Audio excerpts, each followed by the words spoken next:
Hello बच्चों, आप सब कैसे हो। उम्मीद करती हूँ आप सभी अच्छे होंगे। तो चलिए आज का क्लास हम शुरू करते हैं। आज का टॉपिक है स्ट्रक्चर ऑफ सेल यानी कि कोशिका की संरचना। हम कोशिका के बारे में आज हम डिटेल से अब पढ़ने वाले हैं।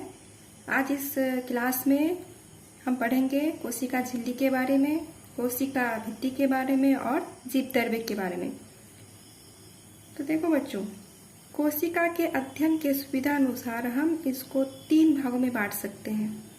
पहला कोशिका झिल्ली यानी कि प्लाज्मा मेम्ब्रेन, दूसरा कोशिका द्रव यानी कि साइटोप्लाज्म, नंबर तीसरा केंद्रक यानी कि न्यूक्लियस।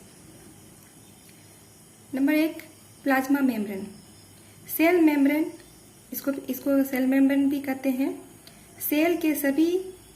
सेल के सबसे बाहर चारों ओर एक बहुत पतली मुलायम लचीली झिल्ली होती है। झिल्ली यानी कि परत होती है जिसे सेल मेम्ब्रेन या पीएम कहते हैं।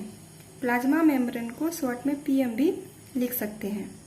यानी कि सेल के चारों ओर एक पतली सी झिल्ली होती है जो काफी मुलायम भी होती है, लचीली भी होती है, एक परत होती है और सेल के चारों ओर ये घिरी होती है। यह मेम्ब्रेन जीवित और अर्धपारगम्य यानी कि सेमी परमेबल होती है। अब अर्धपारगम्य का अर्थ क्या होता है? तो इसका अर्थ ये होता है कि कुछ वस्तुएं उसके आर पार आसानी से आ जा सकती है। इसमें से कुछ ही पदार्थ आ जा सकते हैं, अतः इसको सेलेक्टिवली परमेबल मेम्ब्रेन भी कहते हैं। अर्थात कोशिका में कोई भी पदार्थ अपने आप अंदर बाहर नहीं आ सकता है या कोई भी पदार्थ नहीं जा सकता है। ये कोशिका मेम्ब्रेन ही डिसाइड करती है कि किसको अंदर जाना है और किसको बाहर आना है।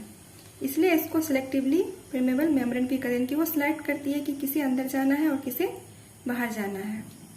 इलेक्ट्रॉन माइक्रोस्कोप में यह एक दोहरी झिल्ली दिखाई पड़ती है जिसमें बीच बीच में अनेक छिद्र मौजूद रहते हैं। सेल मेम्ब्रेन लिपिड और प्रोटीन की बनी होती है जिसमें 2 परत प्रोटीन एवं 1 परत बीच में लिपिड की होती है।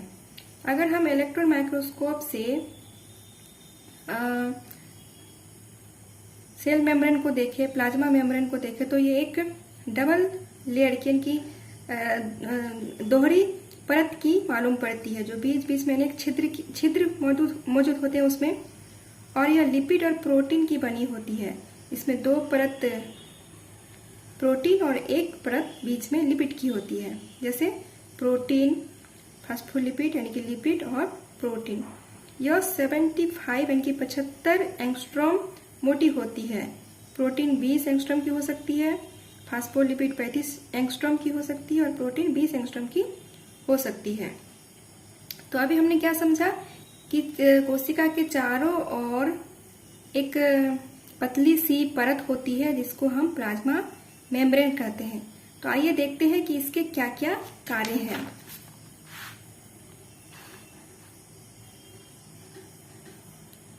कार्य,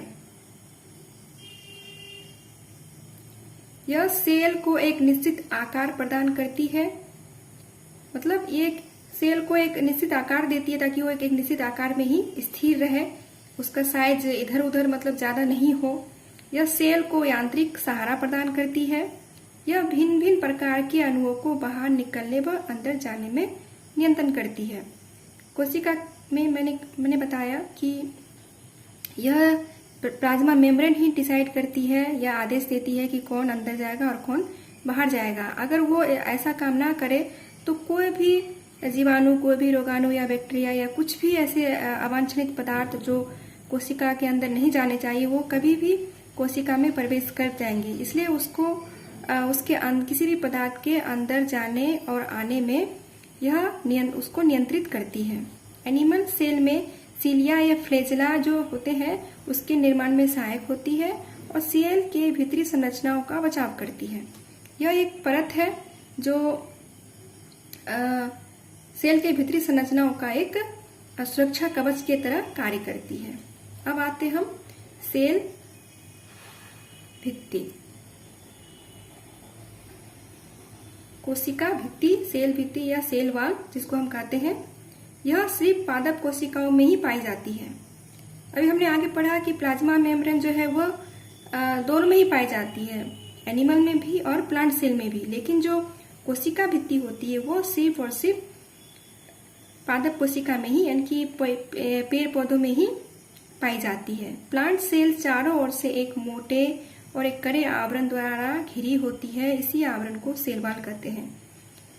कोशिका प्लांट को सेल जो है, पादप कोशिका है जो है वो एक मोटी आवरण के द्वारा घिरी होती है जिसे हम सेल वॉल कहते हैं। यह सेल्यूलोज की बनी होती है। सेल्यूलोज जटिल पदार्थ है, सेल स्ट्रक्चर को दृढ़ता प्रदान करती है। इसी के कारण यह कड़ी और निर्जीव होती है। तब इसमें एक सेल्यूलोज नाम का एक जटिल पदार्थ होता है, इसको मजबूत बनाती है और इसको कठोर बना के रखती है और यह निर्जीव होती है। यह सेल मेम्ब्रेन के बाहर यह परत पाई जाती है। कोशिका भित्ति जो है यह सेल मेम्ब्रेन के बाहर होती है। जैसे कि ये प्लाज्मा मेम्ब्रेन है तो इसके बाहर ये सेल वॉल है और ये प्लाज्मा मेम्ब्रेन है। अब हम इसके कार्य के बारे में जानते हैं।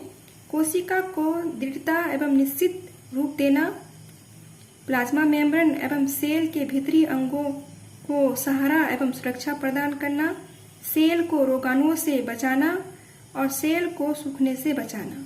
इसके क्या क्या कार्य है कि वो एक तो वो उसको मजबूती प्रदान करती है और एक निश्चित आकृति प्रदान करती है। फिर प्लाज्मा मेम्ब्रेन के बाहर ये परत रहती है और उसके भीतरी अंगों को सहारा और सुरक्षा प्रदान करती है।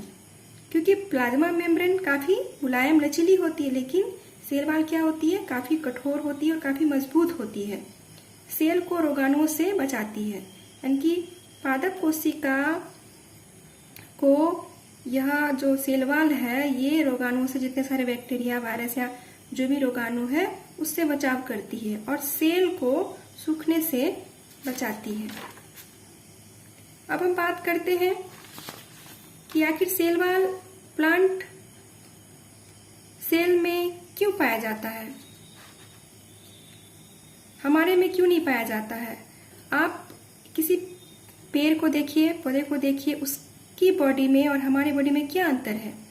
हमारा बॉडी काफी लचीला है और मुलायम है, जबकि प्लांट का, पेड़ पौधों का जो शरीर होता है काफी कठोर और काफी मजबूत होता है। आखिर क्यों होता है मजबूत, कभी आपने सोचा है? चलिए मैं बताती हूँ आपको। प्लांट कोशिका में इसलिए उसकी कोशिकाएं मजबूत होती है, इसलिए उसमें सेल वॉल पाया जाता है क्योंकि धूप, गर्मी, बरसात हर जगह पेड़ को एक जगह मजबूती से टिके रहना पड़ता है। अगर उनका शरीर हमारे कोशिकाओं जैसा होता या उसमें सेल वॉल नहीं होते तो फिर वो एक ही दिन में, कुछ ही दिनों में मर जाते, गल जाते, धूप से, बरसात से या किसी भी प्राकृतिक आपदा से। उनका शरीर बिना सेल वॉल के ये सब नहीं बर्दाश्त कर सकता है। इसलिए देखे होंगे आप लोग कि पेड़ों की जो छाल होती है वो काफी मोटी, कड़ी और मजबूत होती है। चाहे कुछ भी हो जाए उसके तनों में कोई भी नुकसान नहीं पहुंचता है। सेल वॉल इसलिए पेड़ पौधों में पाई जाती है ताकि उसको मजबूती प्रदान करे और उसको सुरक्षित रखे। अगर उसमें सेल वॉल नहीं हो तो फिर पेड़ों का जीवित रहना काफी जटिल हो जाएगा, काफी मुश्किल हो जाएगी। इसलिए पेड़ पौधों में सेल वॉल पाया जाता है और हमें क्यों नहीं पाया जाता। अगर हमारे अंदर अगर सेल वॉल पाया जाए हमारे कोशिकाओं में तो हमारा शरीर भी पेड़ पौधों की तरह कठोर हो जाएगा और हम एक जगह स्थिर होकर खड़े रह पाएंगे। हम लोग का चलना फिरना या बोलना, हमारी कोशिकाएं जिस तरह से काम करती है उस तरह से फिर वो काम नहीं कर पाएंगी।